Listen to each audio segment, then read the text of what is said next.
શ્રી હરિરાયજી મહાપ્રભુજીએ શ્રી વલ્લભ સાખી કુલ 100 પ્રગટ કરી છે. આજે 50મી સાખી આવશે.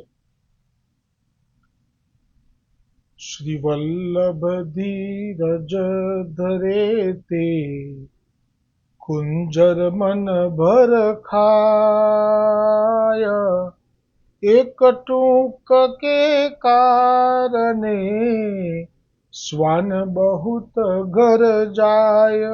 શ્રી વલ્લભ શ્વાન બહુત ઘર જાય. શ્રી વલ્લભ ધીરજ ધરે તે કુંજર મન ભર ખાય, એક ટૂંક કે કારણે શ્વાન બહુત ઘર જાય. શ્રી વલ્લભ શ્વાન બહુત ઘર જાય.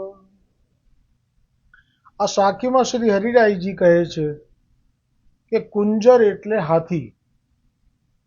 હાથીને વિશ્વાસ હોય છે પ્રભુ ઉપર કે ભલે મારું પેટ ખૂબ મોટું છે, મને દરરોજ મણ એટલે કે 20 કિલો જેટલું ખાવા જોઈએ છે, પણ મને જેણે બનાવ્યો છે તે પ્રભુ મને મારા જેટલું ખાવાનું પૂરું પાડે જ છે. તેથી હાથીને ખાવા માટે ઠેર ઠેરે ભટકવું પડતું નથી. પણ શ્વાન એટલે કૂતરું, એ રોટલીના ટુકડા માટે ઘેર ઘેર ભટકે છે. હવે હરિરાયજી આ સાખી દ્વારા વૈષ્ણવોને શું કહેવા માંગે છે? શ્રી હરિરાય આ સાખીમાં કહેવા માંગે છે કે જે જીવ શ્રી વલ્લભની કૃપાથી વૈષ્ણવ થયો છે, તેણે શ્રી વલ્લભ પર સંપૂર્ણ વિશ્વાસ રાખવો જોઈએ કે મારા ગુરુ સાક્ષાત શ્રી વલ્લભ, સાક્ષાત પ્રભુ પણ છે. મારા માથે ગાજતા હોય અને મારો હાથ શ્રી ગોવર્ધનનાથને સોંપ્યો હોય, પછી મારે લૌકિક કે અલૌકિક એટલે કે આલોક કે પરલોક એની ચિંતા કરવાની હોય જ નહીં. છતાંય ઘણા વૈષ્ણવો પોતાના લૌકિક સ્વાર્થ માટે અન્ય દેવી દેવતા કે અન્ય માર્ગીય સંપન્ન કે સત્તાધારી કોઈ જો હોય, શેઠ શાહુકાર, તો એનો આશ્રય કરી બેસે છે. તેમનાથી અપેક્ષા મનમાં ધારણ કરી લે છે. એ માટે થઈને શ્રી હરિરાયજીએ શિક્ષાપત્રમાં 14મા શિક્ષાપત્રમાં બીજા શ્લોકમાં આજ્ઞા કરી છે કે આપણને ક્યારે ખબર પડે કે આપણે અન્યાશ્રય કરી રહ્યા છીએ, તેનું પ્રમાણ આપ્યું છે આપણે.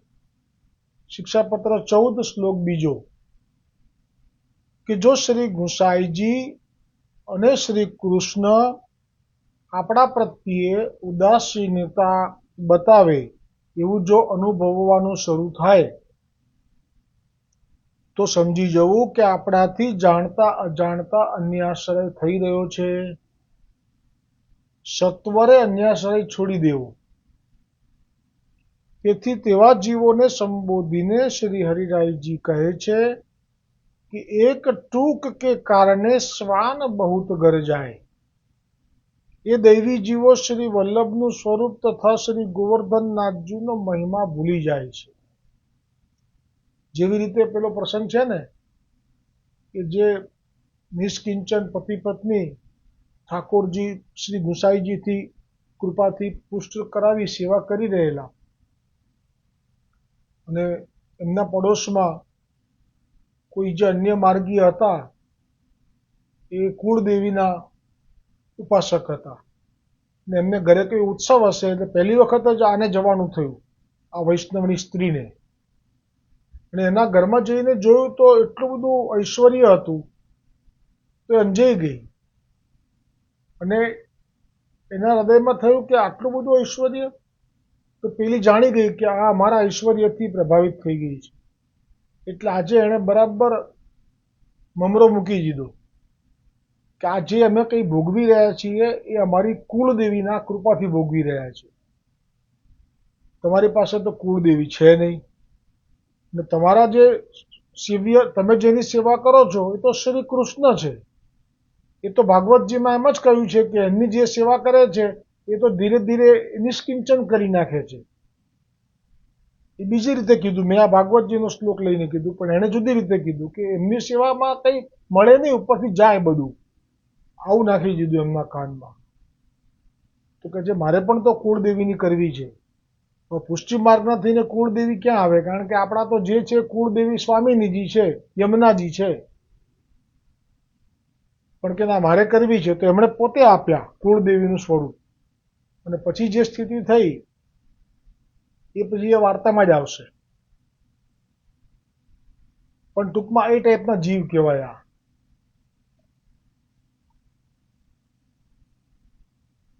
શ્રી વલ્લભ તથા શ્રી ગોવર્ધનનાથજી સાક્ષાત પૂર્ણ પુરુષોત્તમનું પ્રાગટ્ય છે. તેમનાથી અંશ રૂપે સઘળા અવતાર તથા દેવી દેવતાઓ પ્રગટ થયા છે. ગર્ગ સંહિતામાં જો આ પ્રસંગ પણ બહુ મહત્વનો છે. દેવી દેવતાઓમાં દેવી ક્યાંથી પ્રગટ થઈ છે? જેટલી પણ દેવી છે તે સ્વામિનીજી રાધામાંથી. આ મહાદેવજીએ કહ્યું છે પાર્વતીજીને. 3-4 છે એવા પ્રસંગો જે પુરાણોમાં ટાંકેલા છે. આ પ્રસંગો અત્યારે ફરી લઈ લઉં છું, કેમ કે આપણે કુળદેવી વિશે કંઈ બોલીએ પણ સામે પ્રમાણ હોય તો બોલાય, એ સિવાય ન બોલાય. એટલા માટે એક ક્ષણ માટે રોકવું છું. તો જે રાધાજીનું સ્વરૂપ છે એ પદ્મ પુરાણના પાતાલ ખંડમાં 38મા અધ્યાયમાં ભગવાન શંકર પાર્વતીજીને જે કહે છે તે અહીંયા મૂળ શ્લોક છે અને એનો અનુવાદ પણ છે. તત્પ્રિયા પ્રકૃતિ તસ્વધા રાધિકા કૃષ્ણ વલ્લભા તત્કલા કોટિ કોટા અંશ દુર્ગાદ્યાસ્ત્રી ગુણાત્મિકા તસ્યા પાદરજ સ્પર્શાત કોટિ વિષ્ણુ પ્રજાયતે. કોટિ વિષ્ણુ એટલે ભગવાન શ્રી નારાયણ, જે અહીંયા આ બ્રહ્માંડના મુખ્ય છે. પણ આવા બધા કેટલાય બ્રહ્માંડો છે. આ બધાના બ્રહ્માંડોના નારાયણ, બ્રહ્મા અને મહાદેવ એ ગોલોકમાં આવન જાવન કરતા રહે છે. એ ગર્ગ સંહિતામાં આવશે. એટલે આમાં જે કહે છે ભગવાન શંકર પાર્વતીજીને કહી રહ્યા છે કે ઉન પરાત પર શ્રી કૃષ્ણ કો प्रियतमा कृष्ण वल्लभा श्री राधा उनकी आद्य मूल प्रकृति है, त्रिगुणमयी, सत्व रज आदि गुणों की अधिष्ठात्री. श्री दुर्गा आदि देवियां उनके करोड़वे अंश से प्रकट होती है. એટલા માટે જ પુષ્ટિ માર્ગીય જે 2-3 પ્રસંગો છે કે દેવીના મંદિરનો દરવાજો ઉતારી લેવો, તો એ કઈ સાધારણ દેવી સાધારણ ના હોય કોઈ દિવસ. એની અંદર કોનો અંશ છે? સ્વામિનીજીનો, રાધાજીનો. મહાદેવજી કહી રહ્યા છે પદ્મપુરાણ પાતાલખંડ 38મા અધ્યાયમાં. એટલે જ્યારે રાધાજીનો અંશ હોય તો કેટલી શક્તિ હોય તો એ અનુભવ કર્યો. કોણે? એ બ્રાહ્મણ પૂજારી હતો.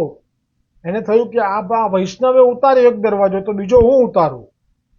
તો ઉતારવા ગયો. એ દૈવી છે, લીલામાં જ જવાનો છે, પણ અત્યારે બ્રહ્મસંબંધ નથી લીધો. તો કેવું જોર ચાલે છે દેવીનું એ પ્રમાણ છે એમાં. તો જ્યારે ઉતારવા ગયો દરવાજો, તો દરવાજાને ચોંટી ગયો. અને પત્ની કે કેમ દેખાય નહીં આ? એ આવી તો કે રાડ, તારા કહેવાથી હું આ દરવાજો ઉતારવા ગયો ને હું ચોંટી ગયો, ઉખાડ મને. તો એ ઉખાડવા ગઈ તો એ ચોંટી ગઈ. આ 2 દૈવી છે. જુઓ, ગોલોકના લીલાના છૂટા પડેલા જીવો છે, પણ બ્રહ્મસંબંધ નથી થયો ત્યાં સુધી જોર કોનું ચાલે છે? તો કે રાધાજીના કરોડમાં અંશથી પ્રગટ થયેલી દેવીનું. અને પછી જ્યારે કહ્યું કે બ્રહ્મ હત્યા લાગશે, હું બ્રાહ્મણ છું, એટલે દેવી ઢીલા પડી ગયા અને કહ્યું કે પણ આજ પછી તું ક્યારે પણ આવું ના કરીશ અને પેલા વૈષ્ણવના ઘરમાં રોજ લાકડાનો ભારો આપજે. આ સેવા સોંપી દીધી. એટલે આ જે પ્રસંગ છે બીજો, કે દેવી પ્રગટ થાય છે અને કહે છે રાજાને કે તું મારું મંદિર સિદ્ધ કર. અને રાજા એ મૂર્તિને જ્યાંથી પ્રગટ થઈ સરોવરમાંથી એને લઈ અને અત્યારે રાખે છે એક ઠેકાણે, કેમ કે જ્યાં સુધી મંદિર સિદ્ધ ના થાય ત્યાં સુધી પ્રાણ પ્રતિષ્ઠા ના થાય, એક ઠેકાણે રાખે છે. જ્યાં પ્રગટ થઈ ત્યાં જ નજીકમાં કાચું મંદિર જેવું કરીને.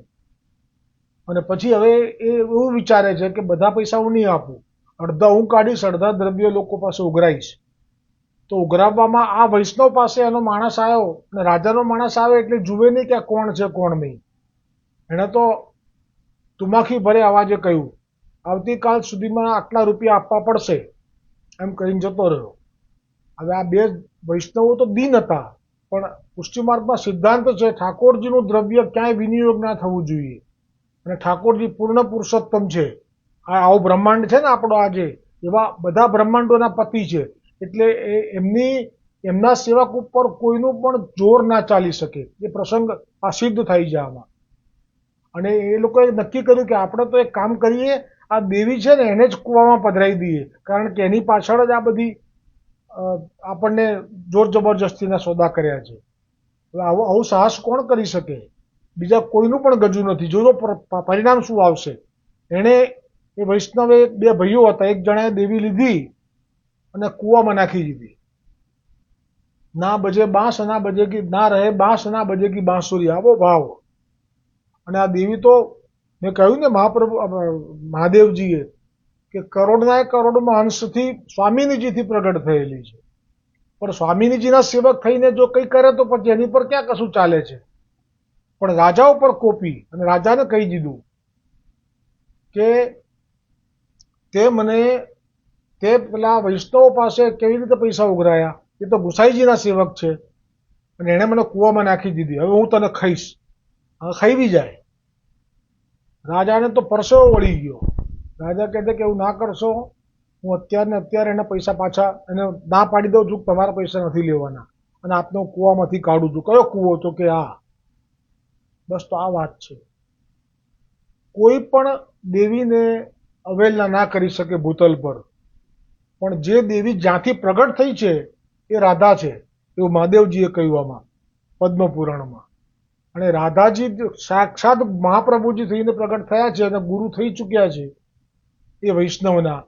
પછી હવે દેવીનું જોર પતી જાય છે, ત્યાં કશું ના થઈ શકે.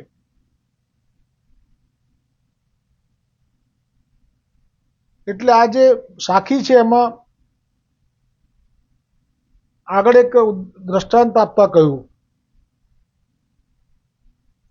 કે તેથી જ વાર્તા પ્રસંગ 155માં પણ પેલા વૈષ્ણવે ભર વરસાદમાં જે મેં કહ્યું હમણાં લાકડાનો પ્રસંગ એ આવ્યો, અને જ્યાં કૂવામાંથી કાઢ્યા એ આવ્યો, અને એક પાછો બીજો લીધો છે કનોજિયાના સ્ત્રી પુરુષ બ્રાહ્મણ. એમને તો રોજ દેવી એમના ઘરે આવે રાત્રે, અને આ લોકો જાતે સિદ્ધ કરે અને સાક્ષાત આવો સંબંધ હતો. એ દેવીના મુખમાંથી વલ્લભ વિઠ્ઠલ માટે જે વચન નીકળ્યા ત્યારે આ બેને થયું કે હવે મારે તમારું કામ નથી, માફ કરજો. તો કે હું જાણું છું. કે પછી રાખ્યા સાઈડમાં દેવીને. જેવો વિચારો, રોજ ત્યાં રાત્રે આવે, આ લોકો સિદ્ધ કરે, એ આરોગે.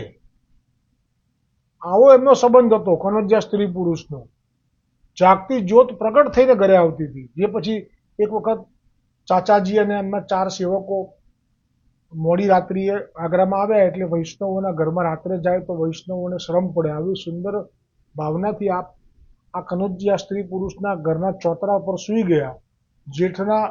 જેઠનો મહિનો, વ્રજમાં જેઠ ચાલે ને, એટલી બધી બફારો. અને ત્યારે આ દેવી આવી, રોજના નિયમ પ્રમાણે રાત્રે આવી આ કનોજિયા સ્ત્રી પુરુષના ઘરે પ્રત્યક્ષ.